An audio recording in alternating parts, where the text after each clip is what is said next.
नमस्कार दोस्तों, मैं हूं मनविंदर और मेरे चैनल पे आप सभी लोगों का बहुत स्वागत है दोस्तों। प्रधानमंत्री नरेंद्र मोदी ने देश के पसमानदा समाज पे ध्यान दिया, उन्हें अहमियत दी।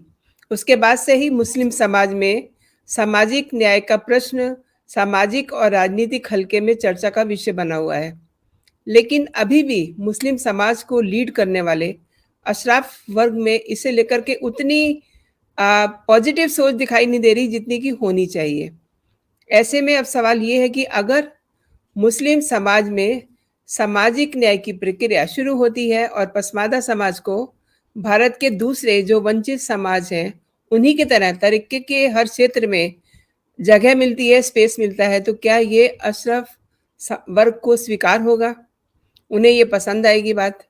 ये सवाल काफ़ी अहम है और आज के मेरे मेहमान हैं डॉक्टर फयाज़ अहमद फैजी जी।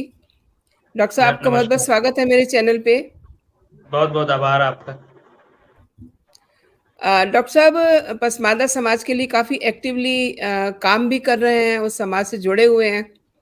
डॉक्टर फयाज़, मैं आपसे अशरफ समाज और पसमानदा समाज के बारे में ये समझना चाहती हूँ कि प्रधानमंत्री ने अब जब पसमानदा मुस्लिम समाज के लिए सोचना शुरू किया है, उन्हें एक तरह से अहमियत देनी शुरू की है, तो अशराफ वर्ग किस तरीके से इसको ले रहा है, क्या सोच रहा है? जी, देखिए बहुत ही महत्वपूर्ण प्रश्न है आपका ये। होना तो जी, ये चाहिए था कि अशराफ वर्ग मुस्लिम समाज में सामाजिक न्याय के प्रश्न को स्वयं एड्रेस करे, लेकिन बहुत जी, दुर्भाग्य जी, है मुस्लिम समाज का कि यहाँ कुरीतियों पे और मुस्लिम समाज में जो प्रोग्रेशन की बात है, जो प्रगतिशीलता की बात है, वो एड्रेस नहीं की जा सकती है।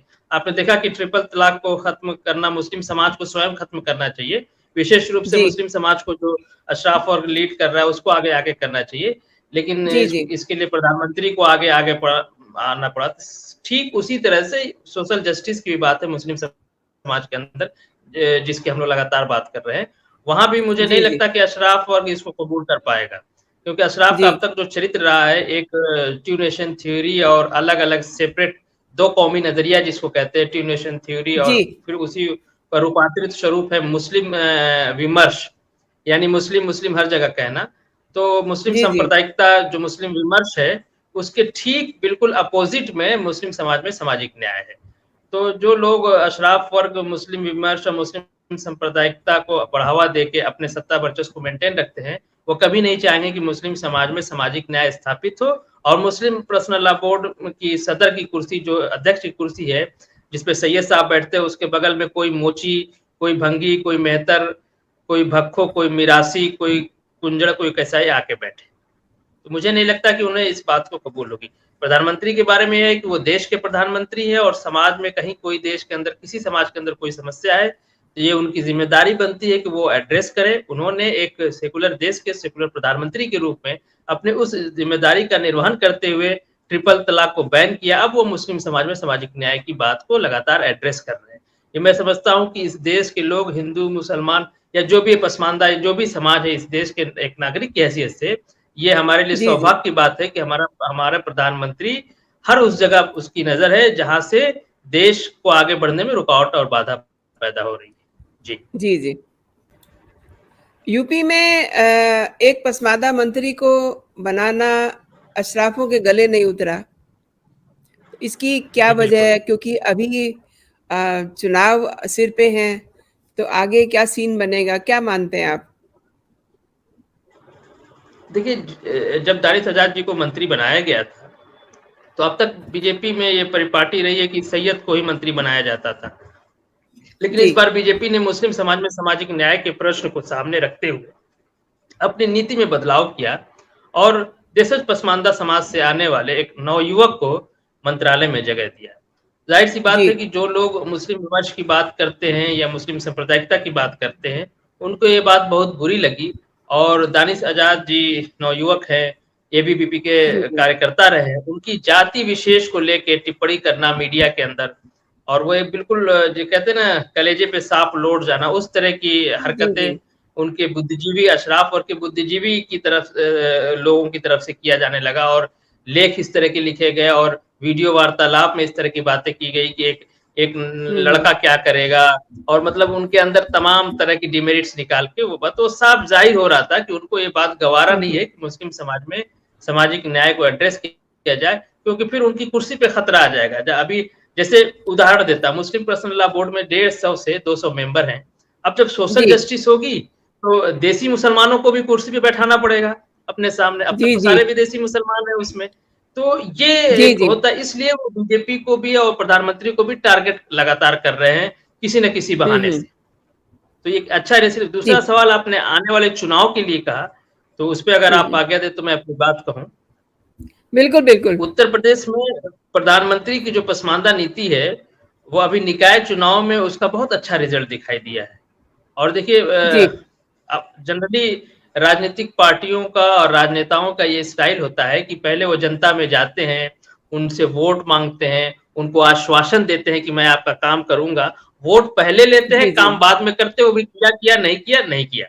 लेकिन प्रधानमंत्री ने, मोदी जी ने पहले उत्तर प्रदेश को एक प्रयोगशाला के तौर पे वहां पसमानदा समाज को, मुस्लिम समाज में सामाजिक न्याय को एड्रेस करके पार्टी से जोड़ने का प्रयास किया, और वो बहुत ही कामयाब रहा। तो सबसे पहले उन्होंने अल्पसंख्यक आयोग में पसमानदा दिया, उर्दू जो बोर्ड है उसमें पसमानदा दिया, मदरसे बोर्ड में पहली बार कोई पसमानदा समाज से कोई अध्यक्ष बना, और एक मंत्री दिया। तो उनका स्टाइल बिल्कुल दूसरा। उन्होंने पहले काम किया और फिर अपने कार्यकर्ताओं से कहा कि अब तुम समाज में जाके उनको जोड़ने का प्रयास करो।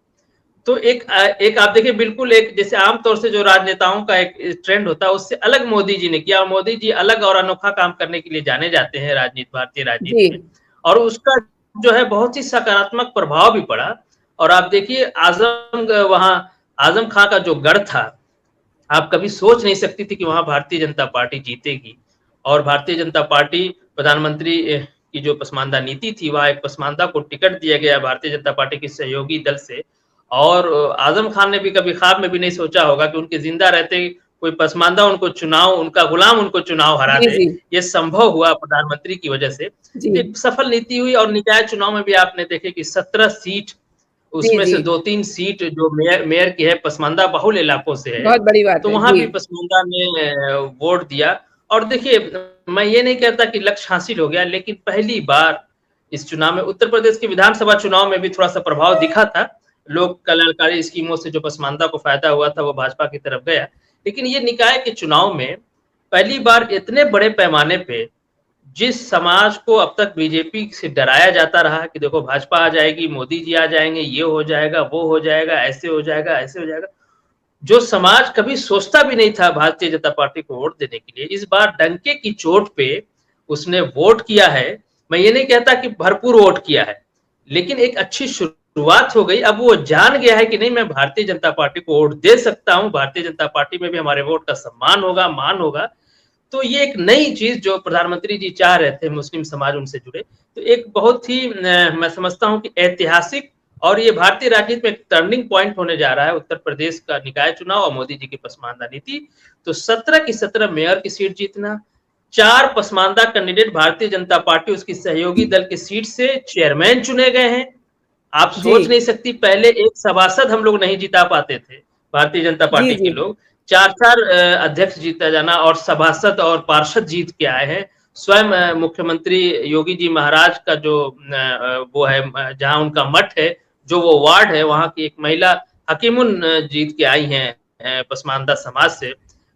योगी जी महाराज ने उनका सम्मान भी किया है। तो ये एक बड़े बदलाव की तरफ, ये सारी चीजें एक बड़े राजनीतिक बदलाव की तरफ हमें बता रहे हैं, बदलाव की तरफ सूचना दे रहे हैं। जी, हम सामाजिक बदलाव की भी बात कर रहे हैं, और हम राजनीतिक बदलाव की भी बात कर रहे हैं, लेकिन अशराफ वर्ग जो है, जो समाज है, पसमानदा मुसलमानों को जगह देने के लिए राजी नहीं है। मतलब आप उन लोगों के बीच में रहते हैं, आप किस नजरिए से देखते हैं इसे? जी देखिए, इतना कुछ होने के बाद एक आदमी को शर्म भी आता है नहीं कि चलो, अगर आपने अपने समाज में कुछ काम नहीं किया और कोई कहीं से फिर उसकी बात हो रही है, तो फिर भी ये अभी, और न सिर्फ अशराफ वर्ग ही नहीं, जो तथाकथित सेकुलर लिबरल सामाजिक संगठन है और सेकुलर लिबरल जो राजनीतिक पार्टियां हैं, वो भी मुस्लिम समाज में सामाजिक होना तो ये चाहिए था कि उनको मारे शर्म के कि चलो मोदी जी ने शुरू किया, हम भी शुरू कर दें। हिंदू समाज में सामाजिक न्याय की बात हो ही रही है, तो वो बजाय इसके करने की, वो लगातार मोदी जी की और भारतीय जनता पार्टी की इस ग्राउंड पे, यानी उनकी जो मुस्लिम समाज में सामाजिक न्याय का इशू, उस ग्राउंड पे वो लगातार निगेटिव परिचर्चा कर रहे हैं, नकारात्मक छवि बनाने का प्रयास कर रहे हैं कि बस मोदी जी मुस्लिम समाज को बांटने की बात करी। ये अभी भी उस चीज को एड्रेस नहीं कर रहे हैं। इसी से खिन्न होकर एक बार मैंने कहा था कि अगर तथाकथित सेकुलर लिबरल पार्टियां मुस्लिम समाज में सामाजिक न्याय को एड्रेस करते हुए देश पसमानदा को अगर भागीदारी नहीं देती हैं, और ये वो जान ले कि ये सारे के सारे वोटर, एक बड़ा समुदाय 90% कुल मुस्लिम आबादी का पसमानदा होता है, जो कन्याकुमारी से लेके और जो कश्मीर तक और जो गुजरात से लेके बंगाल तक फैला हुआ है, जो विविधताओं भरा है, वो अगर 10-15% भी भारतीय जनता पार्टी के साथ जुड़ गया, तो आने वाले लोकसभा चुनाव क्या, किसी तरह के चुनाव में ये भारतीय राजनीति से बिल्कुल साफ हो जाएंगे और हर तरफ कमल ही कमल खिल जाएगा। तो ये बहुत, मैंने कहा कि टर्निंग पॉइंट है भारतीय राजनीति के लिए, और बहुत ही गंभीर बात है, और ये बहुत जेन्युइन डिमांड है कि मुस्लिम समाज में सामाजिक न्याय को एड्रेस किया जाए। इसमें किसी पार्टी विशेष का नहीं, सारे राजनीतिक पार्टियों को और सामाजिक संगठनों को और हम आप जैसे लोगों को भी इस पे जो है चर्चा करनी चाहिए कि जब हिंदू समाज में सामाजिक न्याय, हिंदू समाज का बंटवारा नहीं है, तो मुस्लिम समाज में सामाजिक न्याय, मुस्लिम समाज का बंटवारा कैसे हो सकता है। जी फैज जी, एक आखिरी बात और जानना चाहती हूँ आपसे, क्योंकि आप उस वर्ग में रहते हैं, उन लोगों से मिलते हैं आप, और आपने देखा कि प्रधानमंत्री जी ने एक बार अपनी माँ के बारे में उन्होंने एक ब्लॉग लिखा था, जिसमें उन्होंने जिक्र किया था कि उनका एक दोस्त हुआ करता था, जिनको उनकी मम्मी, उनकी माँ जो है खाना खिलाया करती थी, उनकी पढ़ाई का भी बहुत ध्यान रखती थी, मतलब उनके वो अच्छे दोस्त थे। ये कितनी पुरानी बात है। आज अगर हम देखते हैं तो एक जो मुस्लिम वर्ग का जो नैरेटिव है, वो चेंज कैसे होगा? क्या आप क्या मानते हैं, किस तरीके से उनका नैरेटिव चेंज होगा? जी देखें, जहां तक सामाजिक रूप से हिंदू और पसमानदा का जो साथ रहने का कल्चर है, ये जी। बहुत पुराना है और पसमानदा के मुसलमान होने से पहले से चला आ रहा है। और सामाजिक रूप जी। से हिंदू और पसमानदा आपसी समरसता के साथ रहते हैं, सामंजस्य उनके अंदर समन्वय है, शादी ब्याह से लेके, हमारे यहाँ भोजपुरी में कहते हैं मरनी से लेके जियनी तक, यानी अगर कोई मर जाता है उसकी अंत्येष्टि से, या कोई पैदा होता है उसके उत्सव जी, तक जी। में हिंदू और पसमानदा गांव से लेके शहर तक एक साथ रहते। सामाजिक रूप से इतना दंगे फसाद होने के बाद, तबलीगी जमात इस्लामी का इतना रेडिकलाइजेशन करने के बाद भी वो समाज आज भी जुड़ा हुआ है। अब मोदी जी प्रयास कर रहे हैं कि राजनीतिक रूप से भी ये समरसता, ये समन्वय और ये सामंजस्य स्थापित हो। तो मैं तो बहुत उम्मीदवार हूँ इस मामले को लेकर, आशान्वित हूँ कि जरूर जो है जो सामाजिक समरसता है हमारी, वो राजनीतिक रूप से भी दिखाई देगी, जो देश के विकास के लिए, एक उन्नत विकसित राष्ट्र बनने की जो हमारी जो एक चाह है, जो परिकल्पना है, उसमें एक बहुत महत्वपूर्ण और बहुत ही बुनियादी बात होगी, और उससे हम एक विकसित राष्ट्र की तरफ तेजी से बढ़ेंगे उस लक्ष्य को हासिल करने के लिए। ये बहुत ही उचित जी, जी। बात मुझे लगती है। मनविंदर जी, मैं बताऊं, रेडिकलाइजेशन एक बड़ी समस्या है, बाधाएं बहुत है हमारे सामने, जी, हिंदू जी, जी। सांप्रदायिकता है, मुस्लिम सांप्रदायिकता है, लेकिन हम जी, इस जी। सब से उभर के आएंगे, ऐसी मेरी आशा है। जी हाँ, इसका आपने बहुत सही कहा कि अगर जिस तरीके से मोदी जी सोच रहे हैं कि पॉलिटिकली अगर कोई उनके ऊपर होता है, तो उन्हें लगेगा कि कोई उनका अपना है। लेकिन सवाल ये है जी कि बिल्कुल। अशराफ वर्ग जो है, वो पसमादा समाज को दबा के रखना चाहता है। क्या कहते हैं आप? हाँ बिल्कुल, वो बिल्कुल आपने सही समझा कि सबसे बड़ी बाधा सिर्फ अशराफवाद और सिर्फ मुस्लिम समाज में सामाजिक न्याय का जो एक प्रश्न है, सिर्फ इसी में वो बाधा नहीं है। राष्ट्र की हर समस्या के आप देखेंगे, बहुत जिम्मेदारी और ईमानदारी से एक बात कहता हूँ कि अशराफ वर्ग आपको हर समस्या के जड़ में मिलेगा। उसकी वजह है कि वो इस देश को हमेशा विजित प्रदेश समझता है, और एक उनकी जी। एक आस्था भी है कि जो हमारे बाप दादा ने जो भूमि को तलवार से जीता है, वो जमीन हमारी है। इसीलिए उनको पाकिस्तान भी चाहिए, मुस्लिम पर्सनल लॉ बोर्ड भी चाहिए, सारी चीज मुस्लिम नाम पे उनको चाहिए। तो ये मुस्लिम सांप्रदायिकता का खेल खेलते रहते हैं। इसलिए उनको इस देश से बिल्कुल। उस तरह से लगाव नहीं है जिस तरह से इस देश के हिंदुओं को, इस देश के पसमानदा को, जो इस भूमि में पैदा हुए हैं, उनको लगाव है। वो इसको विजित प्रदेश समझते हैं, अपने सत्ता की वापसी का संघर्ष करते। इसीलिए इस देश की जितनी भी देश के प्रोग्रेस में, या देश के उन्नत राष्ट्र बनने में जितनी बड़ी-बड़ी बाधाएं आपको दिखाई दे रही, चाहे मुस्लिम सांप्रदायिकता हो, चाहे और भी कोई चीज है, उसके जड़ में कहीं ना कहीं आपको अशराफवाद दिखाई देगा। इसलिए हम लोग लगातार इस बात को एड्रेस कर रहे हैं। तो और मुस्लिम समाज, हमने बताया कि 90% भाग जो है मुसलमानों का, वो पसमानदा है, देसी मुसलमान है। ये जब जी, जी। आजाद हो जाएगा, स्वतंत्र होकर वोट देने लगेगा, तो अशराफवाद का जो है बिल्कुल वो चूल्हे हिल जाएंगे, और वो बिल्कुल नहीं चाहेगा। इसलिए वो लगातार इस्लाम और मुसलमान का जो पुराना पैतरा वो सामने लेके आ रहा है कि इस्लाम खतरे में है, मोदी जी फासिस्ट हैं, भाजपा फासिस्ट है, मुसलमानों को बांट रही है, हमको इकट्ठा रहना, वो जो पुरानी बात है। लेकिन अब धीरे धीरे पसमानदा समझ रहा है, पहली बात। दूसरी बात, पसमानदा समाज के सर पे एक मजबूत नेतृत्व और जो एक शक्तिशाली, विश्व में एक उनकी अपनी एक अलग पहचान है प्रधानमंत्री को, उतना बड़े उस लोकेशन और शक्तिशाली नेता लगातार हमारे समाज में, मुस्लिम समाज में सामाजिक न्याय की बात कर रहा है। तो पसमानदा के अंदर कहीं ना कहीं एक साहस भी उत्पन्न हो रहा है, डेवलप हो रहा है, जो हम देख रहे हैं चुनावों में। वो घर से निकल के खुलेआम जाके, वरना हमने अपने बचपन से आज तक कभी नहीं देखा कि कोई खुलेआम अशराफ के विरोध में जाके वोट दे आए। तो ये एक नई बदलाव हो रहा है, और इसका श्रेय मैं प्रधानमंत्री को देना चाहूंगा।